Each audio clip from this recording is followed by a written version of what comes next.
Prime uscite e subito sold out, tutto esaurito per il rilancio del turismo fluviale nel Veneto.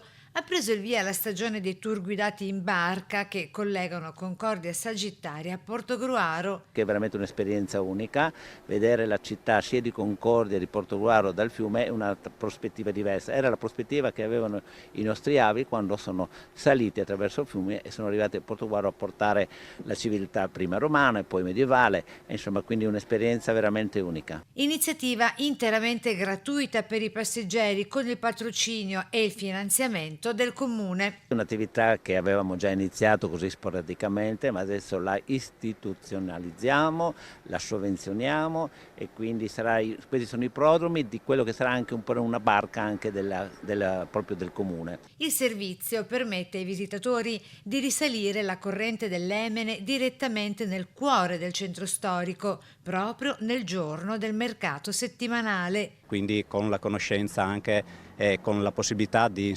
muoversi tra le bancarelle e visitare uno dei più grandi mercati della Venezia orientale. I posti a bordo per le date di agosto e settembre sono già esauriti. Una sfida di acquistare un natante della capienza di 15 persone, di farlo unitamente insieme a TVO SRL, che è il nostro infopoint, l'infopoint che rappresenta Portogruaro, e tenerla a disposizione del comune di Portogruaro, ma della comunità dei portogruaresi e dei turisti, questo natante tutto l'anno. Gli organizzatori hanno aperto una lista d'attesa. Per iscriversi o per prenotare invece la visita a piedi è necessario inviare una mail a info@turismoveneziaorientale.it.